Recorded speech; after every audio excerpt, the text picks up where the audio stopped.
ओम शांति। सभी दिव्य भाइयों और बहनों का आज की इस रूहानी चर्चा में दिल से स्वागत है। ओम शांति। मैं हूं आपका रूहानी साथी और हमारे साथ हैं एक अनुभवी बहन जिनका ज्ञान की गहराइयों में बहुत अच्छा अभ्यास है।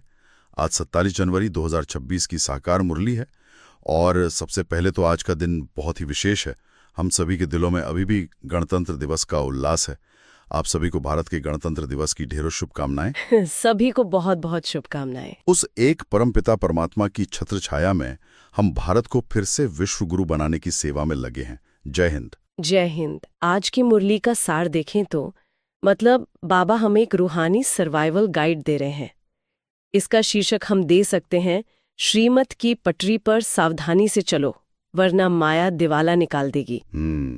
आज बाबा बहुत प्यार से लेकिन उतनी ही गंभीरता से हमें उन छिपे हुए गड्ढों से सावधान कर रहे हैं जो हमारी रूहानी यात्रा को धीमा कर सकते हैं। और विशेषकर आंखों से होने वाले धोखों पर बाबा का बहुत अटेंशन है ना।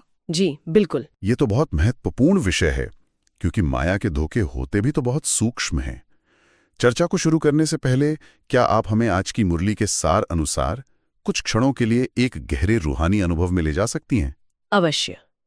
ये बहुत जरूरी है कि हम ज्ञान को बुद्धि में धारण करने से पहले अपनी स्थिति को एकाग्र कर लें। चलिए कुछ क्षणों के लिए हम सभी अपने देहभान से परे हो जाएं।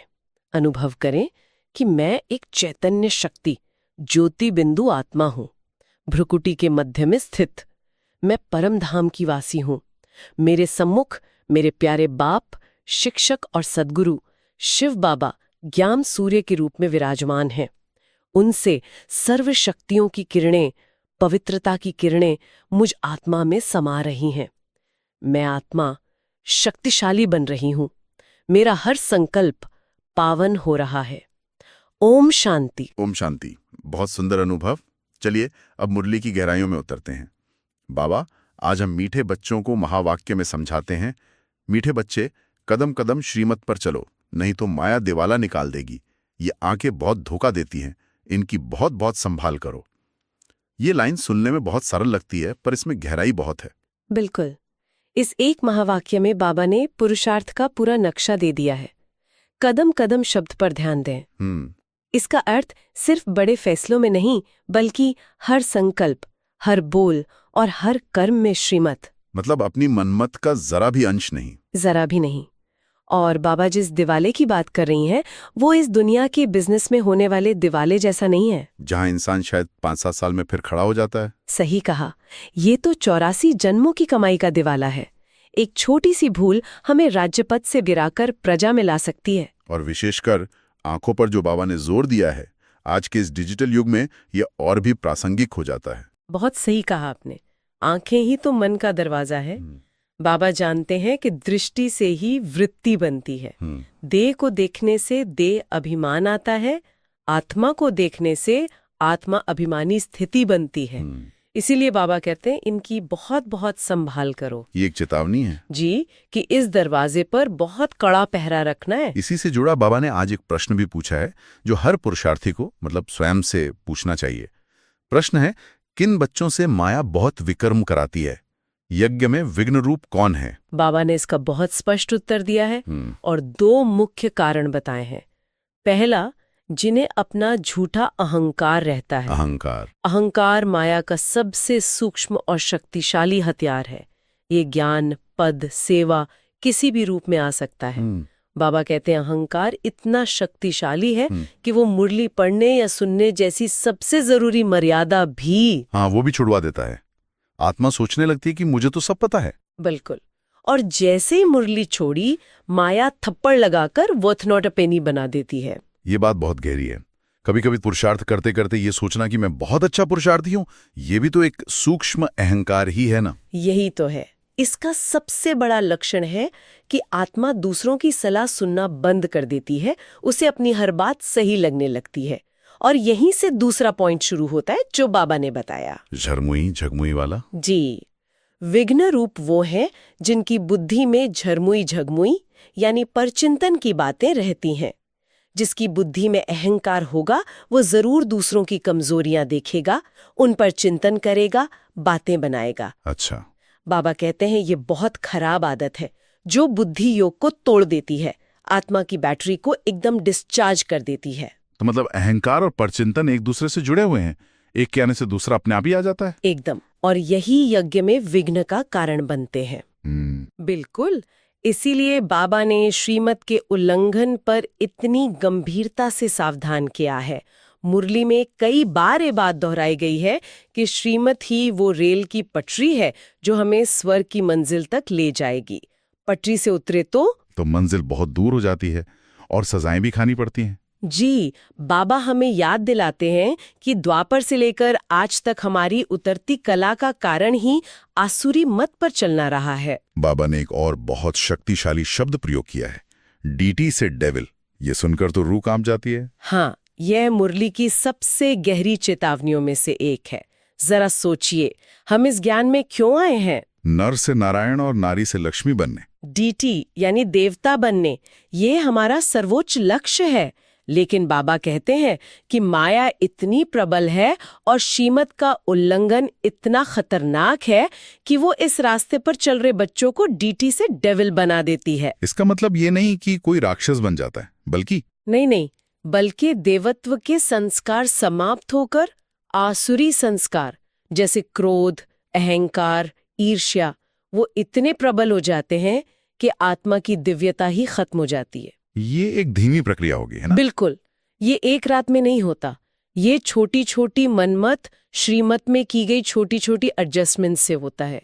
जैसे थोड़ा सा गुस्सा कर लिया, थोड़ा परचिंतन कर लिया, मुरली मिस कर दी। हाँ, और ये सब धीरे धीरे आत्मा की दिव्यता को खत्म करके उसे आसुरी स्वभाव वाला बना देता है। इसीलिए बाबा कहते हैं इस मार्ग पर बहुत बहुत खबरदारी चाहिए। कई आत्माओं को योग और ध्यान में भी संशय रहता है। आज बाबा ने उसे भी स्पष्ट किया है। जी, बाबा ने बहुत सरलता से समझाया। योग अर्थात याद। किसकी याद? एक बाप और वर्षे की। ये याद हमें आंखें खोलकर चलते फिरते अपने कर्म करते हुए करनी है। इसे ही सहज राजयोग या कर्मयोग कहते हैं। और ध्यान या समाधि? जबकि ध्यान या समाधि, जिसमें लोग आंखें बंद करके किसी अनुभव या चमत्कार की इच्छा रखते हैं, बाबा के अनुसार वो इच्छा मात्रम अविद्या है। अच्छा, बाबा इसकी इच्छा रखने से भी मना करते हैं? हाँ, क्योंकि जब कोई ऐसी इच्छा रखकर बैठता है तो माया और भी ज्यादा वार करती है, झूठे अनुभव करा सकती है, अहंकार में ला सकती है। हमें कायदे अनुसार बाप की याद में रहना है। इसी संदर्भ में बाबा ने गज को ग्राह ने खाया का मिसाल भी दिया है। ये किन के लिए? ये मिसाल उन बड़े बड़े महारथियों के लिए है जो शायद सालों से ज्ञान में चल रहे थे, अनेकों को ज्ञान देते थे, बड़ी बड़ी सेवाएं करते थे, भट्टी में भी रहे। जी, लेकिन किसी एक कायदे का उल्लंघन करने के कारण, किसी एक संकल्प की कमजोरी के कारण माया रूपी मगरमच्छ के ऐसे शिकार हुए कि आज उनका नाम निशान भी नहीं है। उनका पुरुषार्थ खत्म हो गया। बिल्कुल। ये हम सभी के लिए एक बहुत बड़ी सीख है कि चाहे हम कितने भी पुराने हों या सेवाधारी हों, अगर श्रीमत के कायदे का उल्लंघन किया तो माया पकड़ लेगी। मतलब अति आत्मविश्वास बहुत खतरनाक है। बहुत खतरनाक। और इसका सीधा संबंध हमारी चार्जिंग से है, यानी बुद्धि के लिंक से। निश्चित रूप से। बाप से बुद्धि का लिंक ही हमारी आत्मिक बैटरी का चार्जर है। जैसे मोबाइल को चार्जर से कनेक्ट करते हैं, बिल्कुल वैसे ही आत्मा रूपी बैटरी को परमात्मा पावर हाउस से कनेक्ट रखना है। कोई भी विक्रम, कोई भी मनमत इस लिंक को तोड़ देती है और कनेक्शन टूटते ही बैटरी डिस्चार्ज होने लगती है। इसलिए बाबा कहते हैं, अगर माया तंग करती है तो घबराओ नहीं, बस चेक करो कि लिंक क्यों टूटा और कोशिश करो उसे फिर से जोड़ो। इन सभी धोखों से बचने के लिए बाबा हमें एक कवच भी देते हैं, बेहद का वैराग्य। हाँ, और ये वैराग्य हठ योगियों जैसा घर बार छोड़ने वाला नहीं है, ये बुद्धि का वैराग्य है। बाबा कहते हैं, मैं तुम्हें इस पुरानी पतित दुनिया, पुराने देह और देह के संबंधों से बेहद का वैराग्य दिलाता हूँ। अपनी दिल इस दुख की दुनिया से निकालकर सुखधाम, शांतिधाम और अपने प्यारे वतन परमधाम से लगानी है। जी, जब बुद्धि में स्वर्ग का सुख और बाप का प्यार होगा तो इस पुरानी दुनिया से वैराग्य अपने आप ही आ जाएगा। मुरली में बाबा ने भारत के पतन का सबसे बड़ा कारण भी बताया है, जो बहुत सोचने वाली बात है। जी, बाबा बताते हैं कि भारत जो सोने की चिड़िया था, उसके नीचे गिरने का सबसे बड़ा आध्यात्मिक कारण है परमात्मा को सर्वव्यापी कह देना। यह विश्व का मालिक बनाने वाले बाप की सबसे बड़ी ग्लानि है। बिल्कुल। जब बाप को ही पत्थर ठिक्कर में सब में व्याप्त बता दिया तो उनसे वो प्यार भरा व्यक्तिगत संबंध ही खत्म हो गया। जब बाप को ही नहीं पहचाना तो उनकी श्रेष्ठ मत पर कौन चलेगा? सही बात है। इसीलिए तो बाबा कहते हैं यदा यदा ही धर्मस्य ग्लानिर्भवति भारत, जब यह ग्लानि चरम पर होती है तब मैं आता हूँ। वाह, पूरी मुरली चेतावनियों के साथ साथ ऊंचे से ऊंचा भाग्य बनाने की प्रेरणा से भी भरपूर है। तो आज की मुरली से हम धारणा के लिए कौन से 2 मुख्य सूत्र अपना सकते हैं? पहला सूत्र है आत्मनियंत्रण और सावधानी। अपने ऊपर बहुत कंट्रोल रखना है, श्रीमत पर कभी बेपरवाह नहीं बनना है, बहुत बहुत खबरदार रहना है ताकि कोई कायदे का उल्लंघन न हो। मतलब अपनी आंखों पर, अपने संकल्पों पर कड़ा पहरा रखना है। एकदम। और दूसरा सूत्र है अंतर्मुखता और वैराग्य। बाहर की दुनिया और परचिंतन से बुद्धि निकालकर अंतर्मुख होकर एक बाप से बुद्धि का लिंक जोड़ना है। इस पतित पुरानी दुनिया से बुद्धि का वैराग्य रखना है। और बुद्धि में ये स्मृति सदा रहे कि मैं विश्व परिवर्तक आत्मा हूँ, जो कर्म मैं करूंगा मुझे देख सब करेंगे। वाह, ये जिम्मेदारी का भाव हमें हर कर्म श्रेष्ठ करने की प्रेरणा देगा। बिल्कुल। बहुत सुंदर। अब आते हैं मुरली के वरदान पर, जो पुरुषार्थ में पंख लगा देता है। बाबा ने आज हमें क्या वरदान दिया? वरदान बहुत शक्तिशाली है। ज्ञान के पॉइंट्स को हर रोज रिवाइज कर समाधान स्वरूप बनने वाले बेगमपुर के बादशाह भव। बाबा यहाँ इशारा दे रही हैं कि ज्ञान को सिर्फ डायरी में या बुद्धि के किसी कोने में नहीं रखना है, उसे रोज रिवाइज करो, मंथन करो, ताकि वो ज्ञान आपका स्वरूप बन जाए, अनुभव बन जाए। हाँ, जब आत्मा ज्ञान स्वरूप बन जाती है तो वो समाधान स्वरूप भी बन जाती है। मतलब फिर वो समस्याओं के बारे में व्यर्थ संकल्प नहीं चलाएगी, बिल्कुल, बल्कि हर परिस्थिति में समाधान ही सोचेगी और देगी। बिल्कुल। बाबा कहते हैं फिर व्यर्थ संकल्पों से पत्थर तोड़ने में समय नहीं गंवाना है, बल्कि ड्रामा शब्द की एक स्मृति से हर समस्या पर हाई जंप देकर सेकंड में पार कर लेना है। यही है बेगमपुर, यानी गम से परे दुनिया का बादशाह बनना। वाह जी, बेगमपुर के बादशाह क्या नशा है। और आज का स्लोगन क्या है? स्लोगन है हरेक को सम्मान देना ही सम्मान प्राप्त करना है। ये सेवा का बहुत सुंदर आधार है। जी, जब हम हर आत्मा को, चाहे वो कैसी भी हो, उसके अनादि दिव्य स्वरूप में देखकर सम्मान देते हैं तो वाइब्रेशन के रिटर्न में हमें स्वतः ही सबसे सम्मान मिलता है। Give and take. बहुत गहरा इशारा दिया है। जी, इशारा है। इस अव्यक्त मास में बंधन मुक्त रहे, जीवन मुक्त स्थिति का अनुभव करो। संगम योग ही वो श्रेष्ठ समय है जब हम मुक्ति और जीवन मुक्ति दोनों का अनुभव कर सकते हैं। कर्म के पुराने बंधनों से मुक्त होकर, देह भान से परे होकर। हाँ, इस जीवन में रहते हुए कमल पुष्प समान पवित्र रहने का अनुभव ही जीवन मुक्त स्थिति है। आज की मुरली में चेतावनियां भी हैं, ऊंच पद पाने की युक्तियां भी हैं और नशा भी है। इन सभी बातों को याद रखने का कोई सरल तरीका? हम इसे याद रखने के लिए एक छोटा सा मॉडल बना सकते हैं। हमें माया के 3D धोखे से बचना है। 3D धोखे? जी, ये 3D है। पहला डी है दिवाला, 84 जन्मों का बैंक्रप्सी। दूसरा डी है डेविल, डीईटी से डेविल बनने का पतन।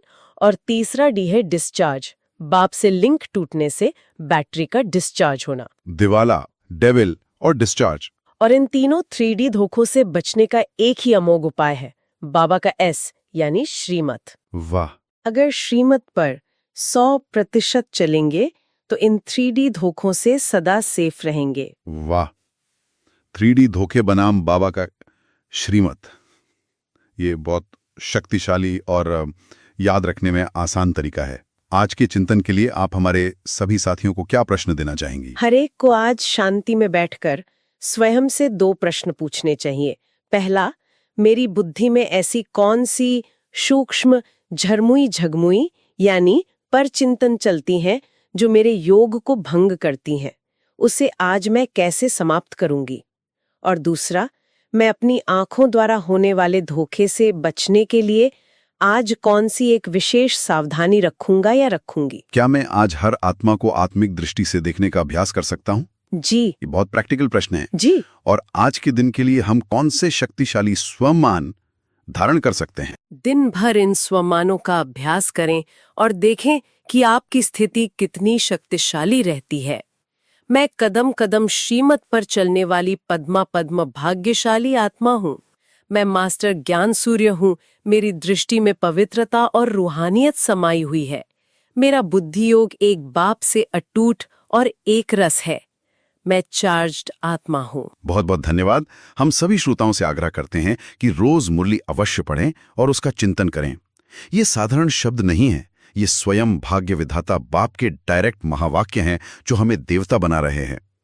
अपने चिंतन या मुरली से मिले अनुभवों को आप नीचे कमेंट सेक्शन में जरूर लिखें, ताकि आपके अनुभव से औरों को भी प्रेरणा मिले। अच्छा, मीठे मीठे सी खिले दे बच्चों प्रति मात पिता बाप दादा का याद प्यारो गुड मॉर्निंग। रूहानी बाप की रूहानी बच्चों को नमस्ते। हम रूहानी बच्चों की रूहानी मात पिता बाप दादा को याद प्यार गुड मॉर्निंग और नमस्ते। ओम शांति। ओम शांति।